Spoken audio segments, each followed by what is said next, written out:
Sarah Martinez wiped the sweat from her forehead as she finished bandaging another wounded soldier.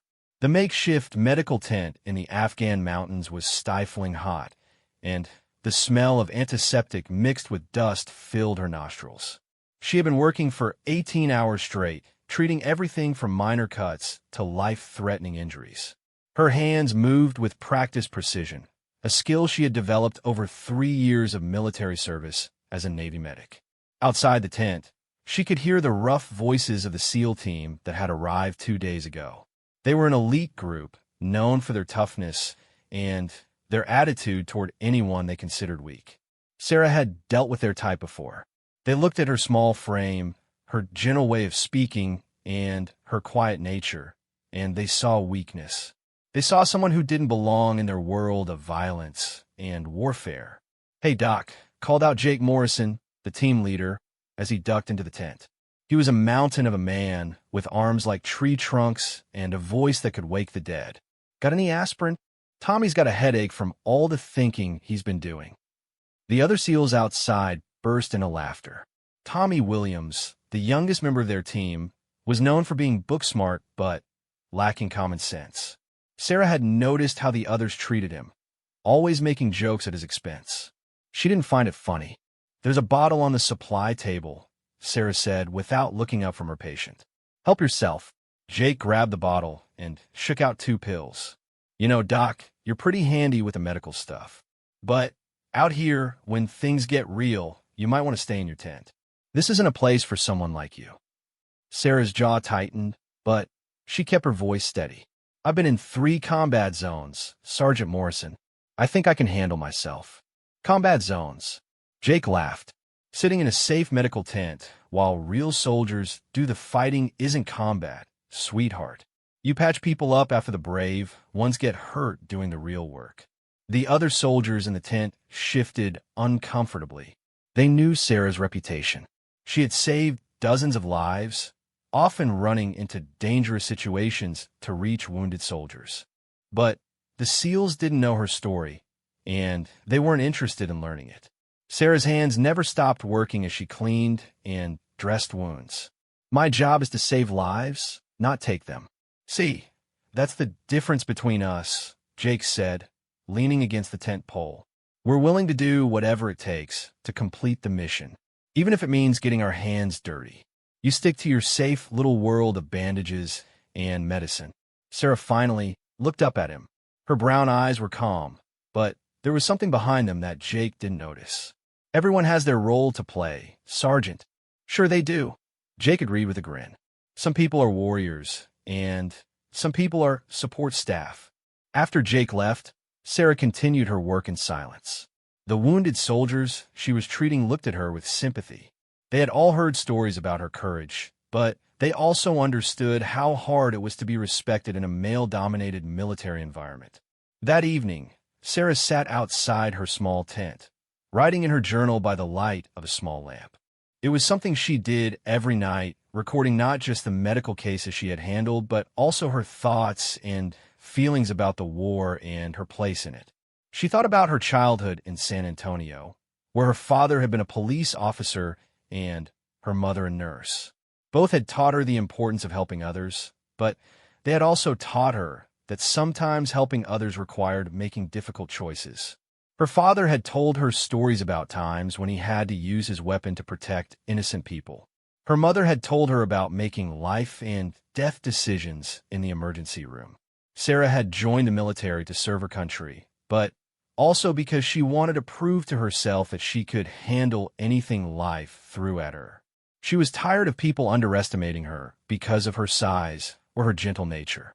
She had trained hard, studied harder, and earned her place through merit, not through special treatment. The next morning brought news that changed everything. Intelligence reports indicated that a high-value terrorist target was hiding in a village about 20 miles from their base. The man was responsible for several attacks on American forces and was planning something much bigger. The SEAL team was ordered to capture him alive if possible, but to eliminate him if necessary. Sarah was assigned to accompany them as their medic in case there were civilian casualties or if any of the team members were injured during the operation. She packed her medical bag carefully, making sure she had everything she might need for trauma surgery in the field. "Great," Jake muttered when he heard about the assignment. "Now we have to babysit the doc while we're trying to complete a dangerous mission." "She's just doing her job," said Tommy Williams quietly. He was the only member of the team who had ever spoken to Sarah with respect. "Her job is to stay safe and patch people up afterward," Jake replied. "Not to get in the way when real soldiers are working." The mission briefing was held in the command tent, with maps spread out on a large table. The target village was located in a valley surrounded by mountains, with only one main road leading in and out. Intelligence suggested that the terrorist was hiding in a compound near the center of the village. Colonel Harris, the base commander, explained the plan. "You'll go in at dawn, when most of the villagers are still asleep. The target is likely to be heavily guarded, so expect resistance. Your primary objective is to capture him alive for interrogation, but if that's not possible, you are authorized to use lethal force." Sarah studied the maps carefully, noting the locations of the village school and mosque where civilians might take shelter if fighting broke out. She also identified potential landing zones for medical evacuation helicopters, in case anyone was seriously injured. "Dr. Martinez," Colonel Harris said, "your job is to provide medical support and to treat any civilian casualties with the same level of care you would give our own soldiers. The hearts and minds of the local population are just as important as completing the military objective." Jake rolled his eyes. "Sir, with respect, having a medic along is going to slow us down. We can handle our own first aid, and civilian casualties are just part of war." "The medic goes with you, Sergeant Morrison," the colonel said firmly. "That's an order. Dr. Martinez has more combat experience than you might think, and her presence might actually help you complete the mission more effectively."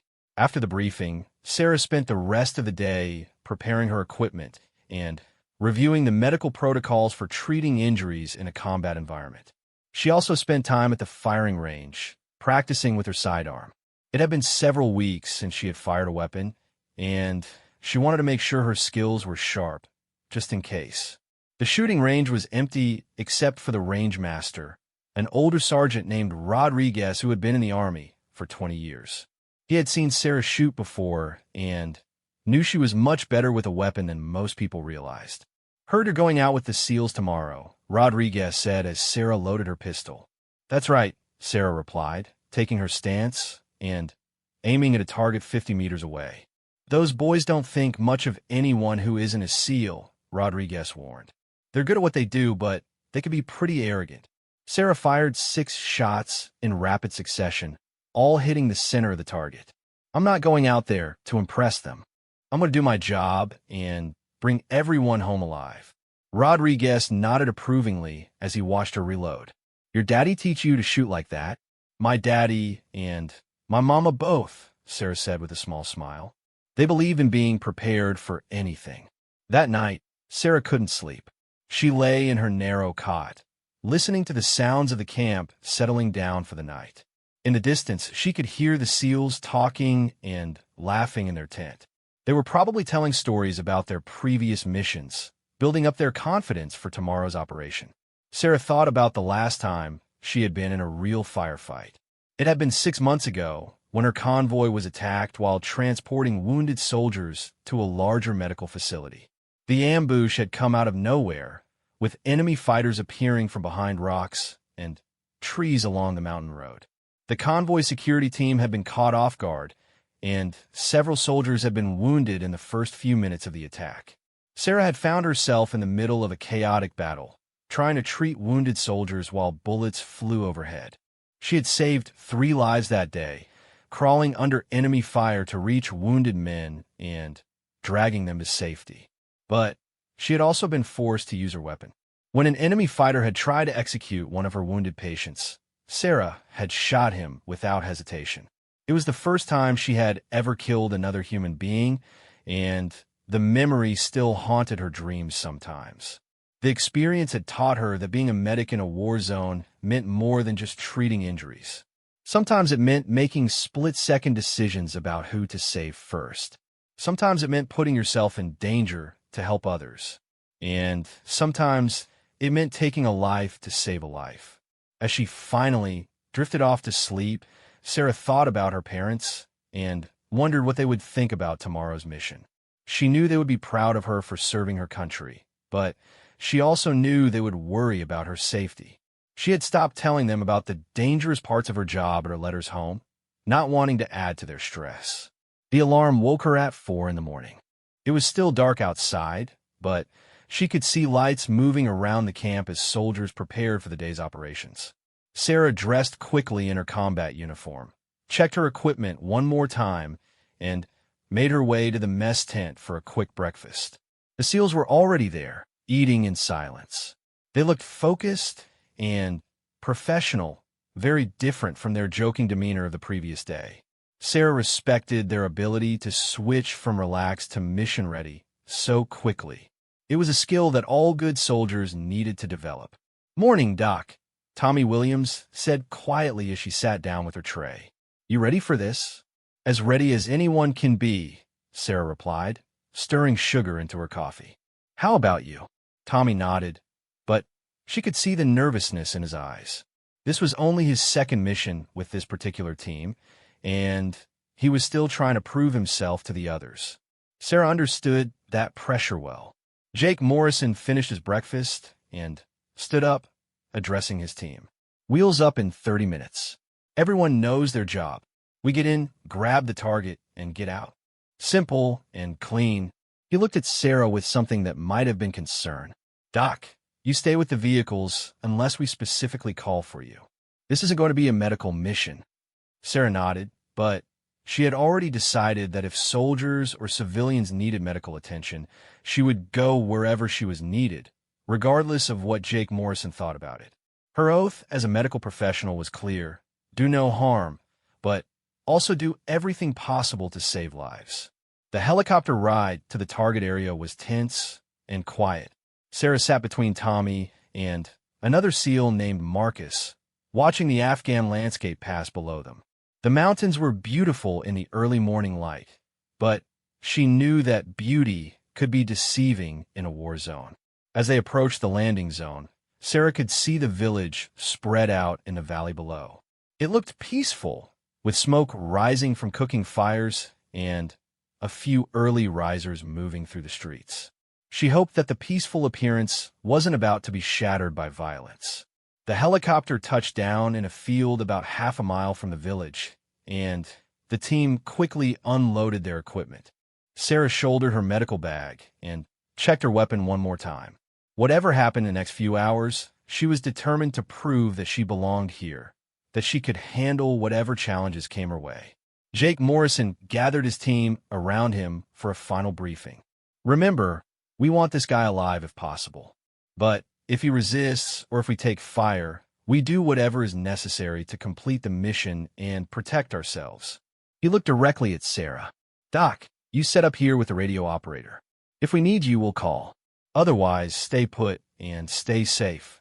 Sarah nodded, but as the team moved toward the village, she couldn't shake the feeling that this mission was going to test everyone involved in ways they didn't expect. The peaceful morning was about to become something very different, and she would need to be ready for anything. The first sign that something was wrong came 20 minutes after the SEAL team entered the village. Sarah was monitoring the radio communications from her position near the landing zone when she heard Jake Morrison's voice crackle through the static. "Base, this is Bravo team. Target location is empty. Repeat, target location is empty. No sign of primary objective." Sarah felt a chill run down her spine. An empty compound in a situation like this usually meant one of two things. Either their intelligence was wrong, or they were walking into a trap. She hoped it was the former, but her instincts told her otherwise. The radio operator, a young corporal named Davis, looked at her with concern. "That's not good, is it, Doc?" "Let's hope they just had bad information," Sarah replied, but she was already checking her medical supplies and making sure her weapon was easily accessible. Years of experience had taught her to trust her gut feelings, and Right now, her gut was telling her that this mission was about to go very wrong. Jake's voice came through the radio again, this time with more urgency. Base, we've got movement in the surrounding buildings. Lots of movement. I think we've walked into something. Colonel Harris's voice responded from a base. Bravo team, extract immediately. Return to landing zone for pickup. Copy that, base. We're moving to... The transmission was cut off by the sound of automatic gunfire. Sarah and Davis looked at each other as the distant sound of battle echoed across the valley. Through her binoculars, Sarah could see muzzle flashes coming from multiple buildings throughout the village. Bravo team, report. Davis called into the radio, but there was no response, just the static of an open channel mixed with the sounds of intense fighting. Sarah made a decision that would change everything. She picked up her medical bag and started moving toward the village. I'm going in, she told Davis. Doc, you can't. Davis protested. Your orders are to stay here. My orders are to provide medical support to that team, Sarah replied firmly. And right now, they need medical support. Davis grabbed her arm. It's suicide. There could be dozens of enemy fighters in there. Sarah gently pulled free from his grasp. Those are our soldiers in there, Corporal. I'm not going to sit here while they bleed to death waiting for backup. She started jogging toward the village, staying low and using the scattered rocks and small hills for cover. Behind her, she could hear Davis calling for backup and reporting her position to the base. She knew she was probably going to be in serious trouble for disobeying orders, but she also knew she couldn't live with herself if she stayed safe while soldiers died. As she got closer to the village, the sounds of gunfire became louder and more chaotic. She could distinguish between the sharp crack of American rifles and the deeper rattle of AK-47s. The enemy had definitely been waiting for them, and from the sound of it, they had superior numbers. Sarah reached the edge of the village and took cover behind a low stone wall. She could see the SEAL team's entry point about 200 meters away, near a cluster of mud brick buildings. Smoke was rising from several locations, and she could see bodies lying in the street, though she couldn't tell from this distance if they were enemy fighters or civilians. She keyed her radio. Bravo team, this is Document. What's your status? Tommy Williams's voice came through, tight with pain and fear. Doc, thank God. We're pinned down in a building near the market square. Marcus is hit bad, and Jake's got shrapnel in his leg. We need medical assistance now.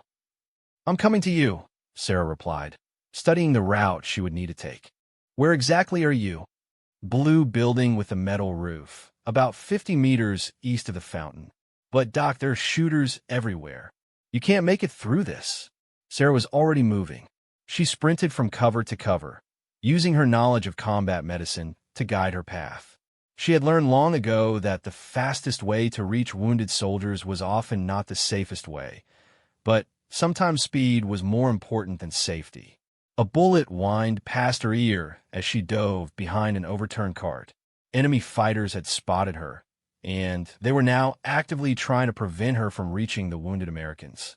Sarah drew her sidearm and fired 3 quick shots at a muzzle flash she had seen from a second-story window. She couldn't tell if she had hit anything, but the shooting from that position stopped. Covering fire, she heard Jake Morrison yell from somewhere ahead. Suddenly, American weapons began firing in a coordinated pattern, giving her a corridor of relative safety to move through. Sarah ran like she had never run before, her medical bag bouncing against her hip with each step. She could hear bullets hitting the ground around her, but she focused on reaching the blue building that Tommy had described. Every second that passed meant that Marcus was losing more blood, and in combat medicine, time was literally the difference between life and death. She reached the building and dove through the open doorway just as a burst of automatic fire shattered the wooden door frame above her head. Inside, she found the 4 members of the SEAL team in various states of injury and exhaustion. Marcus was lying on the floor in a pool of blood, his face pale and his breathing shallow. Jake was sitting against a wall, applying pressure to a wound on his thigh. The other 2 SEALs, Tommy and a man named Rodriguez were firing out the windows, trying to keep the enemy at bay. Sarah immediately went to work on Marcus. The bullet had entered his abdomen just below his body armor, and she could see from the amount of blood loss that it had probably hit something vital. She quickly cut away his shirt and began assessing the wound. "How bad is it, Doc?" Jake asked through gritted teeth. "Bad enough," Sarah replied, working quickly to stop the bleeding and stabilize Marcus's condition. "He needs surgery, and he needs it fast. We have to get him out of here." "That's not going to happen anytime soon," Rodriguez called out from the window. "There are at least 20 enemy fighters out there, maybe more. They've got us surrounded." Sarah continued working on Marcus, starting in 4 and administering pain medication. Her hands moved with practiced efficiency, but her mind was racing, trying to figure out how they were going to get out of the situation. The enemy had clearly planned this ambush carefully, and they seemed to have no intention of letting any Americans leave alive. "Base, this is Bravo team." Jake spoke into his radio. "We are pinned down and have casualties. Request immediate extraction and close air support." Colonel Harris's voice came back immediately. "Bravo team, extraction team is en route, but they can't land under fire. You need to get to the alternate landing zone, 2 clicks north of your position." "Sir, we've got a man down who can't be moved that far," Jake replied. "And we're completely surrounded." "Understood, Bravo team. Air support is 20 minutes out. Hold your position until then." 20 minutes might as well have been 20 hours. Marcus was losing blood faster than Sarah could replace it, and their ammunition was running low. She could hear the enemy fighters moving around outside, probably positioning themselves for a final assault. "Doc," Marcus whispered, grabbing Sarah's hand weakly. "I don't think I'm going to make it." "Don't talk like that," Sarah said firmly, adjusting his foregrip. "You're going to be fine. Just stay with me." But privately, she knew he was right. Without immediate surgical intervention, Marcus was going to die, and there was nothing she could do about it in their current situation. She had seen too many soldiers die from similar wounds, and she knew the signs. The enemy fire was getting more intense, and she could hear voices shouting in Pashto outside the building. They were preparing for something, probably a coordinated assault that would overwhelm the Americans' defensive position. "They're massing for an attack," Tommy reported from his window. "I can see at least a dozen fighters moving into position across the street." Jay tried to stand up, but immediately sat back down as pain shot through his wounded leg. "Rodriguez, how much ammo do you have left?" 3 magazines, Rodriguez replied. "Tommy, 2.5, Tommy answered. "This isn't looking good."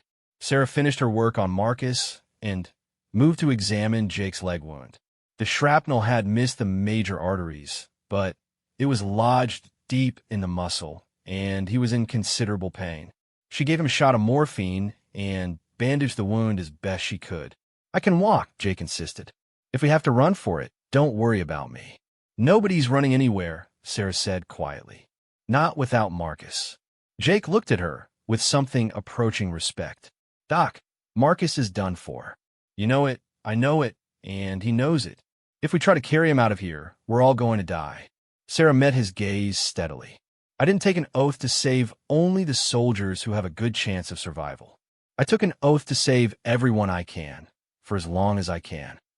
Before Jake could respond, the building erupted in gunfire. The enemy had begun their assault, with fighters attacking from multiple directions simultaneously. Rodriguez and Tommy returned fire as fast as they could, but they were outnumbered and outgunned. "Grenade!"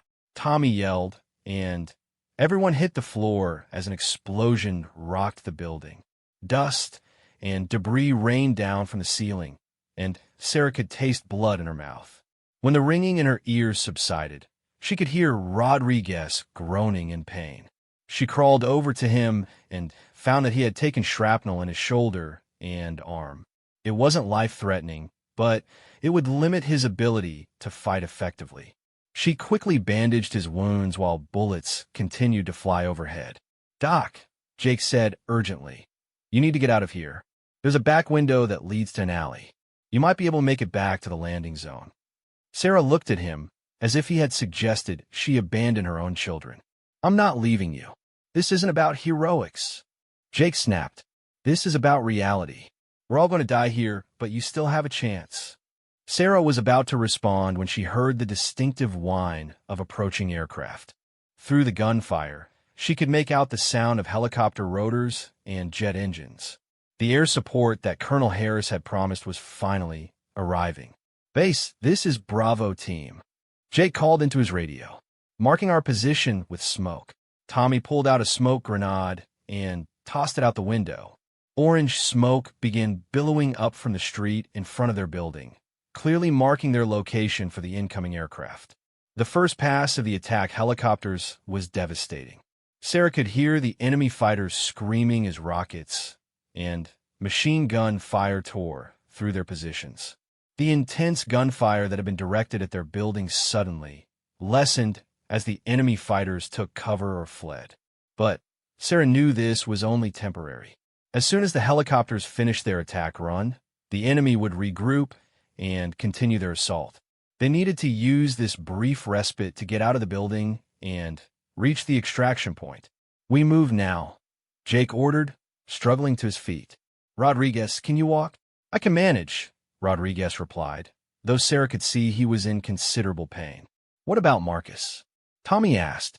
Everyone looked at the wounded SEAL, who was now unconscious and breathing irregularly. Sarah checked his pulse and found it weak and rapid. He was going into shock, and without immediate surgery, he would be dead within the hour. "I'll carry him," Sarah said firmly. Jake stared at her. "Doc, he weighs 200 pounds, and we've got half a mile of hostile territory to cross." "You can't." "I can, and I will," Sarah interrupted. "Help me get him into a fireman's carry." The three wounded SEALs looked at her with a mixture of admiration and disbelief.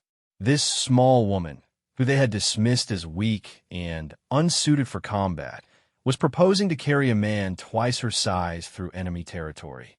"Doc," Jake said quietly, "even if you could carry him that far, which I doubt, you'd be putting all of us at risk. He's going to die anyway. Don't let him take the rest of us with him." Sarah met his eyes with a determination that surprised him. "Sergeant Morrison, I've been listening to your opinions about my capabilities for 3 days now. But right now, I'm the only one of us who isn't wounded, and I'm the only one trained to keep Marcus alive during transport. So we're going to do this my way." She began the difficult process of lifting Marcus onto her shoulders. He was indeed heavy, much heavier than anything she had ever tried to carry before. But Sarah had been training for situations like this her entire career, and she knew that adrenaline and determination could help her body accomplish things that should have been impossible. "If we're doing this, we need to move fast," Rodriguez said, checking his weapon. "Those helicopters bought us maybe 10 minutes before the enemy regroups." Sarah adjusted Marcus's weight on her shoulders and took a deep breath. "Then let's go." The journey to the extraction point was the longest half-mile of Sarah's life. With Marcus's dead weight on her shoulders, every step was a struggle, and every breath was an effort. But she kept moving, driven by her oath as a medic and by a stubborn determination to prove that she belonged in this world of warriors. Jake limped alongside her, providing cover and navigation despite his wounded leg. Tommy and Rodriguez flanked them, watching for enemy fighters and calling out hazards. Despite their earlier dismissive attitude toward her, the SEALs now worked together as a team, each doing everything possible to help their medics save their teammate. They were 200 meters from the extraction point when the enemy found them again. The bullets came from 3 directions at once. Sarah heard the distinctive crack of rifle fire just before the round started kicking up dirt around their feet. Without hesitation, she dove for cover behind a large boulder, carefully protecting Marcus from the impact as they hit the ground. "Contact left and right," Rodriguez yelled, immediately returning fire toward a cluster of rocks where muzzle flashes had appeared. Sarah found herself in an impossible situation. Marcus needed constant medical attention to stay alive, but she couldn't treat him properly while enemy fighters were shooting at them. She also couldn't abandon him to fight alongside the others. Every instinct she had as a medic told her to focus on saving life, but every instinct she had as a soldier told her to fight. "Doc, stay down," Jake ordered as he took a position behind a nearby tree. "We'll handle this." But Sarah could see what Jake couldn't. Rodriguez was favoring his wounded arm, and his shooting was becoming less accurate as fatigue and pain set in.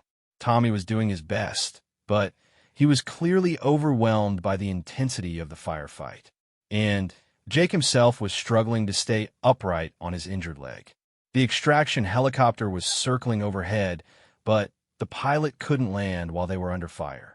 Sarah could hear the pilot's voice on Jake's radio, saying he would make another pass in 5 minutes if they could clear the landing zone. 5 minutes might as well have been forever. Marcus was slipping deeper into shock, his breathing becoming more labored by the minute. Sarah checked his pulse and found it barely detectable. She had to make a choice: continue trying to save Marcus while her teammates were overwhelmed by enemy fire, or set down her medical bag and pick up her weapon. The decision came when she saw Tommy stumble backward, blood spreading across his shoulder. He had been hit, and now Rodriguez was the only one providing effective covering fire. The enemy fighters were advancing, probably realizing that the Americans were wounded and running low on ammunition. Sarah looked down at Marcus, then at her wounded teammates who were fighting desperately to protect them all. She thought about her oath as a medic, but she also thought about her duty as a soldier and as a human being. Sometimes the best way to save lives was to take them. She carefully positioned Marcus behind the boulder where he would have the best protection from enemy fire. Then she stood up, set down her medic bag, and lifted the rifle that had been slung across her back. The transformation was immediate and startling. The gentle, soft-spoken medic disappeared, replaced by someone the SEALs had never seen before. Sarah's movements became precise and economical, her breathing steady and controlled. She had switched from healer to warrior in the space of a heartbeat. Jake Morrison stopped shooting and stared at her. The other SEALs followed his gaze and fell silent as they watched their medic take aim at the enemy position. Sarah's first shot dropped an enemy fighter who was trying to flank their position. Her second shot silenced a machine gun that had been keeping them pinned down. Her third and fourth shots came so quickly that they sounded like one, and 2 more enemy fighters fell. The SEALs stopped laughing. In fact, they stopped talking altogether. They had all heard stories about medics who could fight when necessary, but they had never seen anything like this. Sarah was shooting with the precision of a trained sniper, picking off targets that they could barely see. "Holy shit," Rodriguez whispered, forgetting to keep his voice down. Where did she learn to shoot like that? Sarah didn't answer. She was completely focused on the tactical situation, identifying targets and eliminating them with mechanical efficiency. She had counted at least 15 enemy fighters when the engagement began, and she was systematically reducing that number. Her 5th shot took out the enemy fighter who had wounded Tommy. Her 6th shot eliminated a sniper who had been firing from a second-story window. With each shot, the enemy fire became less coordinated and less effective. "Tommy, how bad are you hit?" Sarah called out, never taking her eyes off the enemy positions. "Just a graze," Tommy replied, though his voice was tight with pain. "I can still fight." "Good." "Rodriguez, move to that rock formation on the right. You're going to flank them while I keep them pinned down." Jake stared at her in amazement. Not only was she shooting like a professional soldier, she was also taking command of the tactical situation with the confidence of an experienced officer. This was not the same woman who had been quietly treating wounded soldiers in the medical tent. "Doc, what the hell?" Jake started to say. "Questions later," Sarah interrupted, firing again. "Right now we need to clear this landing zone so we can get Marcus out of here." She was right. Despite her incredible shooting, they were still outnumbered, and Marcus was dying. They needed to end this firefight quickly and get to the extraction helicopter. Sarah's plan worked perfectly. As Rodriguez moved to flank the enemy position, She provided covering fire that kept the fighters focused on her position. When Rodriguez opened fire from their flank, the enemy fighters found themselves caught in a crossfire with nowhere to run. The battle was over in less than 2 minutes. Sarah's final shot dropped the last enemy fighter just as the extraction helicopter touched down in the clearing ahead of them. "Move! Move! Move!" Sarah yelled, slinging her rifle and grabbing her medical bag. "Get Marcus to the helicopter." The SEALs helped her lift the unconscious Marcus and carry him toward the waiting aircraft. As they ran, Sarah continued to monitor his vital signs, checking his pulse and adjusting his four. The helicopter crew was ready for them. As soon as they loaded Marcus on board, the aircraft's medic took over his care while Sarah briefed him on the treatment she had provided. The pilot lifted off immediately, racing toward the nearest medical facility. During the flight, Sarah worked alongside the helicopter's medic to keep Marcus alive. His condition was critical, but he was still breathing, and his vital signs had stabilized somewhat. She had done everything possible under the circumstances. Jake Morrison sat in the back of the helicopter, staring at Sarah with a combination of respect and confusion. The woman who had just saved all their lives was now back to being the gentle, caring medic, speaking softly to Marcus and holding his hand as the helicopter flew through the Afghan sky. "Doc," Jake said finally, raising his voice over the sound of the rotors. "Where the hell did you learn to shoot like that?" Sarah looked at him with tired eyes. "My father was a police officer. My mother was a trauma nurse. They both believe that if you're going to do a job, you should know how to do it completely." "That wasn't police academy shooting," Rodriguez said. "That was military sniper-level precision." Sarah was quiet for a moment, then decided that these men deserved to know the truth. "Before I became a medic, I was a designated marksman with the 82nd Airborne. 2 tours in Iraq. I changed my specialty to medicine because I got tired of killing people. I thought I could do more good by saving lives instead of taking them." Tommy Williams, who was receiving treatment for a shoulder wound, looked at her with new understanding. "But you still remember how to fight." "You never forget," Sarah replied simply. "And sometimes the best way to save lives is to stop the people who are trying to take them." The helicopter landed at the main medical facility 30 minutes later. Marcus was rushed into surgery, where a team of doctors worked to repair the damage from his abdominal wound. Sarah assisted in the operation, her medical skills now seeming as impressive to the surgical team as her shooting skills had seemed to the SEALs. After 8 hours of surgery, Marcus was stable and expected to survive. Sarah sat in the waiting room with Jake, Tommy, and Rodriguez, all of them exhausted and still processing what had happened in the village. "I owe you an apology," Jake said suddenly. "All of us do. We judge you based on what we thought we knew about you, and we were completely wrong." Sarah shrugged. "Most people do. It's easier to put people in categories than it is to really get to know them. Why didn't you tell us about your background?" Tommy asked. "Why let us think you were just a regular medic?" "Because I'm a regular medic," Sarah replied. "That's who I chose to become. My past as a soldier is just that, the past. I came here to save lives, not to impress anyone with my combat skills." Rodriguez shook his head in amazement. "You carried Marcus half a mile through enemy territory, then turned around and eliminated a dozen enemy fighters like it was nothing. That's not regular anything." "That's just doing my job," Sarah said. "All of it. The medical part and the fighting part. Sometimes they go together." Jake was quiet for a long moment, then looked at her seriously. "Doc, I want you to know something. What you did today, that was the most professional, courageous thing I've ever seen. You saved all our lives, and you did it without hesitation." "Marcus saved his own life by being strong enough to hang on," Sarah replied. "You all saved your own lives by working together as a team. I just did my part." But even as she said it, Sarah knew that something fundamental had changed. She had proven to herself and to others that she could be both a healer and a warrior when circumstances demanded it. She had shown that strength didn't always look the way people expected it to look. The next day, Colonel Harris called Sarah to his office for a debriefing. She expected to be reprimanded for disobeying orders and leaving her assigned position, but instead she found herself being recommended for a commendation. Dr. Martinez, the colonel said, "Your actions yesterday were technically against orders, but they were also exactly what the situation required.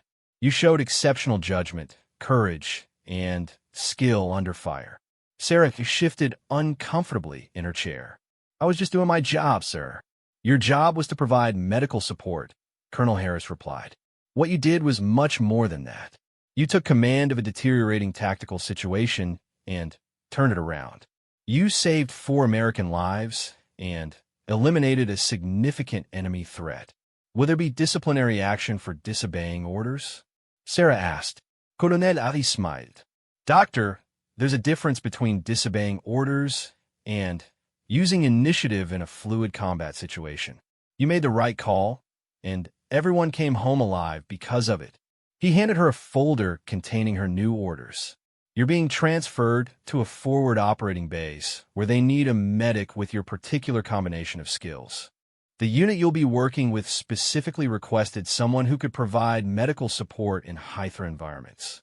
Sarah opened the folder and read through the orders. She would be working with a special operations unit that conducted missions deep in enemy territory, where medical support had to be provided under combat conditions. "Sir," she said, "this sounds more like a combat role than a medical role." "Dr. Martinez," Colonel Harris replied, "yesterday you proved that sometimes there isn't a difference. Sometimes a medic has to be a soldier, and sometimes a soldier has to be a healer. The military needs people who can do both." As Sarah left the colonel's office, she thought about the conversation she had had with her parents before deploying to Afghanistan. They had been worried about her safety, but they had also been proud of her desire to serve her country and help others. She wondered what they would think if they knew about yesterday's events. Would they be proud that she had saved lives, or would they be concerned that she had been forced to take lives as well? She decided that they would probably understand, just as she was beginning to understand that sometimes the two went hand in hand. That evening, Sarah visited Marcus in the hospital.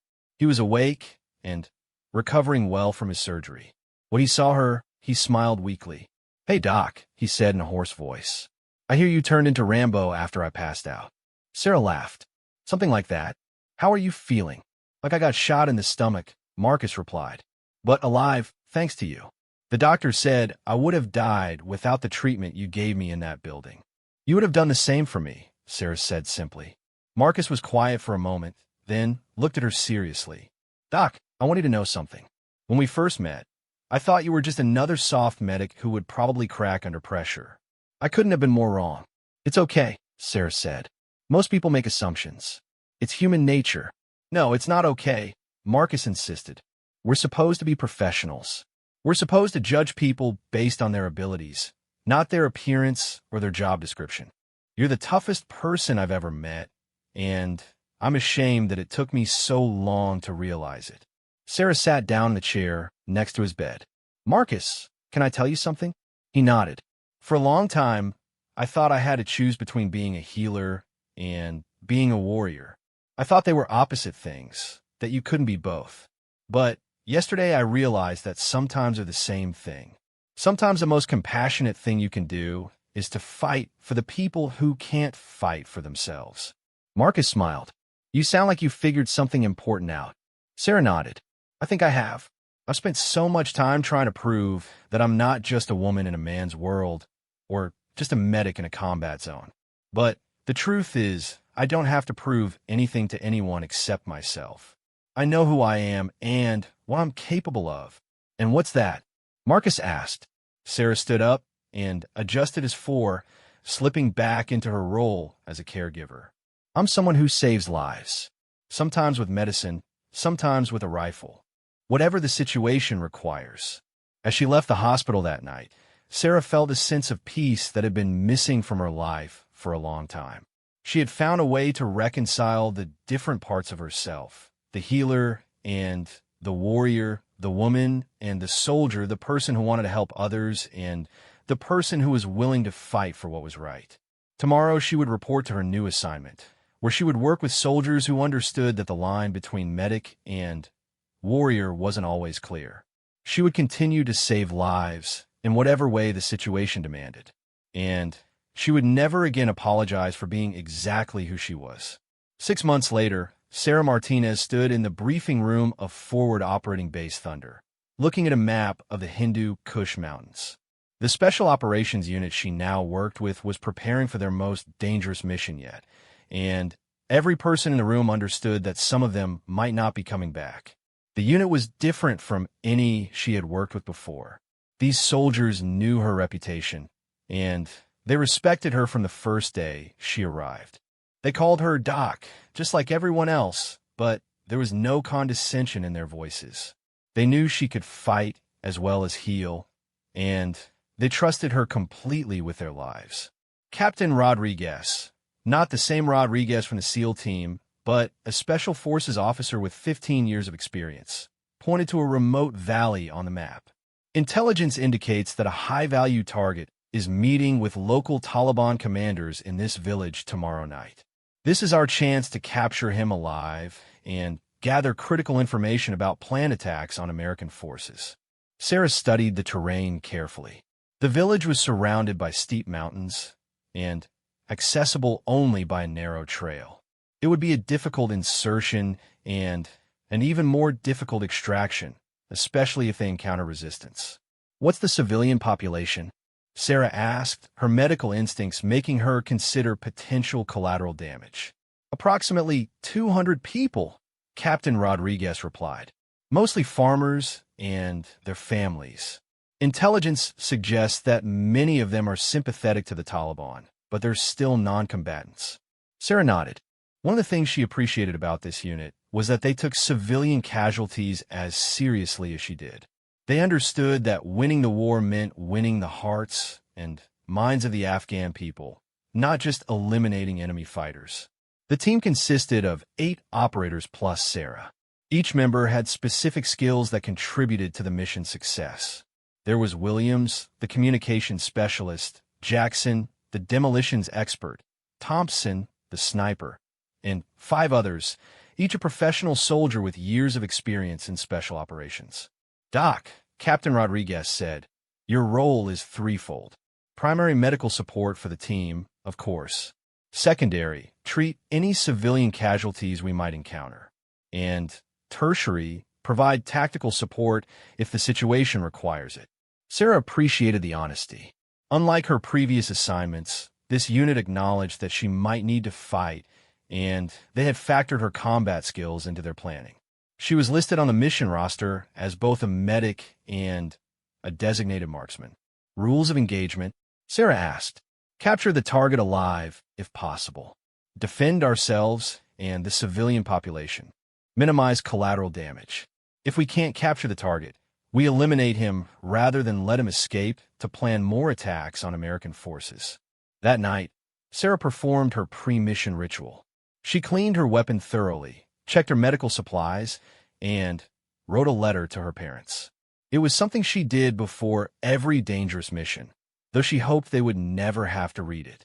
She thought about the conversation she had had with her mother during her last phone call home. Her mother had sensed that something had changed in Sarah's voice, a new confidence and certainty that hadn't been there before. "You sound different, honey," her mother had said. "More settled somehow." "I think I figured out who I'm supposed to be," Sarah had replied. "It took me a while, but I understand my purpose now." Her mother had been quiet for a moment. "Your father and I are proud of you, Sarah. We always have been. But it sounds like you're proud of yourself now, too." Her mother was right. Sarah had found peace with the different aspects of her identity. She was a woman in a male-dominated profession, a healer who could fight when necessary, and a soldier who refused to let others define her limitations. The insertion went smoothly. The team fast-roped from helicopters into a landing zone 2 miles from the target village, under cover of darkness. Sarah felt the familiar rush of adrenaline as her boots hit the ground, followed by the calm focus that came with beginning a mission. They moved through the mountains in single file, using night vision equipment to navigate the rocky terrain. Sarah carried her full medical kit plus extra ammunition for her rifle. She had learned to balance the weight perfectly so that she could move quickly and quietly while still being prepared for either medical or combat situations. The village appeared peaceful as they approached. Cooking fires glowed in some of the windows, and they could hear the distant sound of voices and traditional music. It looked like a celebration of some kind, which might explain why the target had chosen this location for his meeting. Captain Rodriguez signaled for the team to establish a perimeter around the village while he and two others moved in to identify the target's location. Sarah positioned herself on a hill overlooking the main road, where she could provide sniper support if needed and also quickly reach any team member who might be wounded. Through her rifle scope, she watched the captain's team move carefully through the village streets. They were professionals, moving like shadows between the buildings, invisible to the villagers who continued their evening activities unaware of the American presence. Target identified, came the captain's voice through Sarah's earpiece. Main building in the village center. Estimate 6 to 8 enemy combatants plus the target. Beginning approach. Sarah adjusted her position to get a better view of the target building. She could see armed men posted as guards outside, and the glow of lights from inside suggested that the meeting was still in progress. Everything was going according to plan. Then, the plan fell apart. The attack came from 3 directions simultaneously, just as it had in that village 6 months ago. But this time, Sarah was ready for it. The moment she heard the first gunshot, she was already moving, identifying targets, and engaging them with precise, deliberate fire. Ambush! Ambush! Ambush! Captain Rodriguez's voice crackled through the radio. All units, we are under fire. Sarah could see muzzle flashes throughout the village as Taliban fighters engaged the American team from prepared positions. This had been a trap from the beginning, just like the previous mission. The intelligence had been compromised, and the enemy had been waiting for them. Through her scope, Sarah watched Captain Rodriguez and his 2 teammates take cover behind a stone wall as bullets flew around them. One of them, she couldn't tell which one in the darkness, stumbled and fell clearly wounded. "Thompson is hit," the captain reported. "I need medical assistance." Sarah was already moving. She slung her rifle across her back and grabbed her medical bag, sprinting down the hillside toward the village. Behind her, she could hear the other team members engaging targets and calling out enemy positions. The village had become a war zone. Civilians were screaming and running for cover as bullets flew between the American soldiers and the Taliban fighters. Sarah could see women and children huddled in doorways, terrified and confused by the sudden violence that had erupted around them. She reached Captain Rodriguez's position and immediately assessed Thompson's wound. He had taken a bullet in the shoulder, but it appeared to have missed the major arteries. She quickly applied pressure to stop the bleeding and administered pain medication. "How bad?" Captain Rodriguez asked while returning fire at enemy positions. "He'll live," Sarah replied, "but he needs surgery within the next few hours. We need to get out of here." "Working on it," the captain replied grimly. "But we're outnumbered and surrounded, and our extraction is 20 minutes away." Sarah finished stabilizing Thompson and picked up her rifle again. "Then we hold until extraction arrives." What followed was the longest 20 minutes of Sarah's life. She moved between providing medical care and engaging enemy targets, switching between her roles as healer and warrior with fluid efficiency. When Jackson was wounded by grenade shrapnel, she treated his injuries under fire. When Taliban fighters tried to overrun their position, she dropped 3 of them with precise rifle shots. The villagers caught in the crossfire were her greatest concern. She watched in horror as a young girl, no more than 8 years old, was wounded by a stray bullet while trying to run to safety. Without hesitation, Sarah left her covered position and ran into the open street to reach the child. "Doc, get back here!" Captain Rodriguez yelled, but Sarah was already kneeling beside the wounded girl. The bullet had grazed the child's leg, causing significant bleeding, but no permanent damage. Sarah quickly bandaged the wound while bullets flew overhead. The girl's mother appeared from nowhere, crying and reaching for her daughter. Sarah helped the woman carry her child to safety, then immediately returned to the fight. As she took her position behind cover, she realized that the Taliban fighters had stopped shooting at her while she was treating the wounded girl. Even in the middle of a brutal firefight, they had recognized and respected her role as a healer.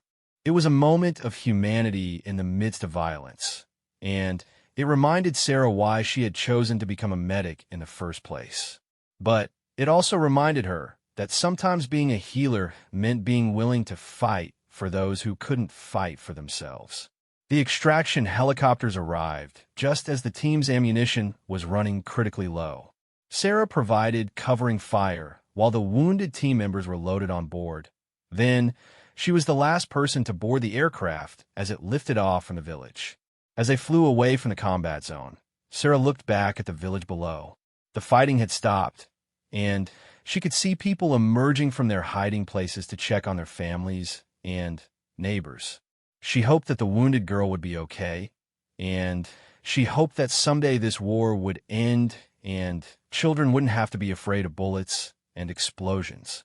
Thompson was stable during the flight back to base, though he would need several weeks of recovery time. Jackson's injuries were more serious, but not life-threatening. All things considered, the mission had been a tactical failure, but a humanitarian success.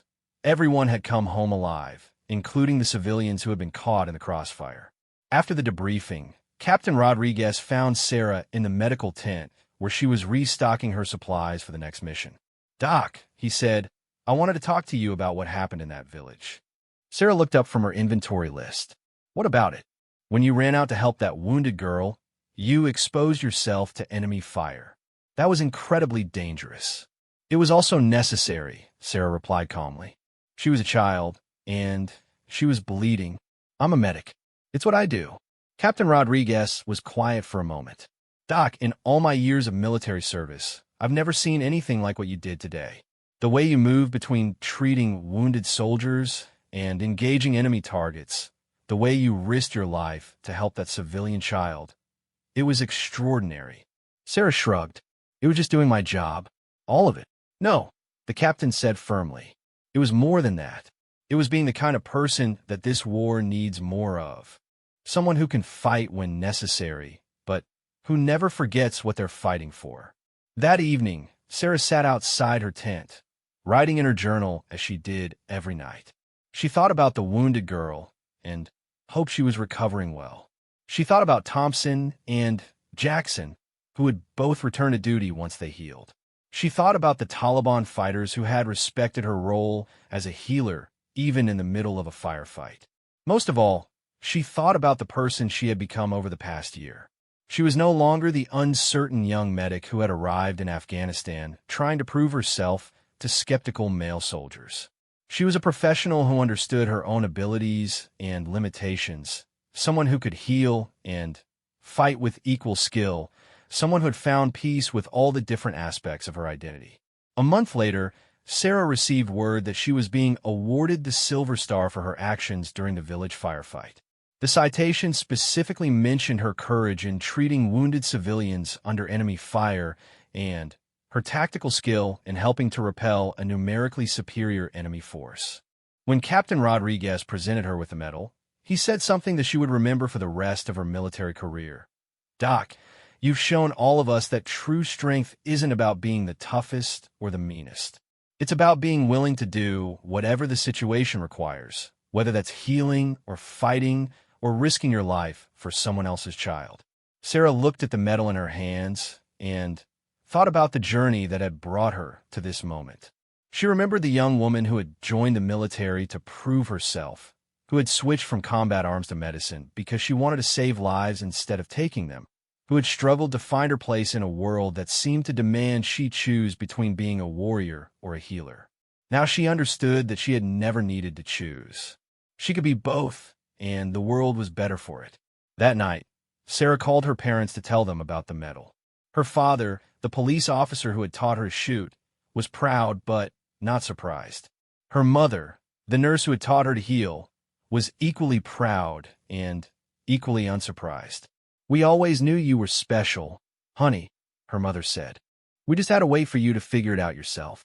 I think I understand now, Sarah replied. Being strong doesn't mean you can only do one thing. It means you could do whatever needs to be done. As Sarah prepared for her next mission, she reflected on how much she had changed since that day when she had set down her medic bag and lifted her rifle, surprising a group of SEALs who had underestimated her capabilities. She had proven to them and to herself that she belonged in their world, not because she could fight as well as they could, but because she understood that fighting and healing were sometimes part of the same mission. The war in Afghanistan would continue, and Sarah would continue to serve as both a medic and a soldier. She would save lives with medicine and protect lives with a rifle. She would treat wounded civilians and engage enemy combatants. She would be a healer and a warrior, a woman and a soldier, a person who understood that true strength came from being willing to do whatever was necessary to protect the innocent and serve her country. And she would never again let anyone tell her that she had to choose between the different parts of who she was, because she had learned that all of those parts were essential to being the person the world needed her to be. Years later, when Sarah returned to civilian life and became a trauma surgeon, she would still carry the lessons she had learned in the mountains of Afghanistan. She would understand that healing sometimes required fighting, that saving lives sometimes meant taking risks, and that true courage was not the absence of fear, but the willingness to act in spite of it. She would tell young medical students about the importance of being prepared for anything, about the need to see each patient as a whole person rather than just a medical case, and about the responsibility that came with having the power to save lives.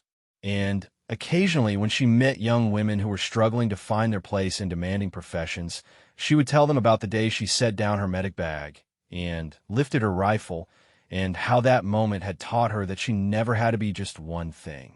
She could be everything the situation required, and that was exactly what the world needed her to be.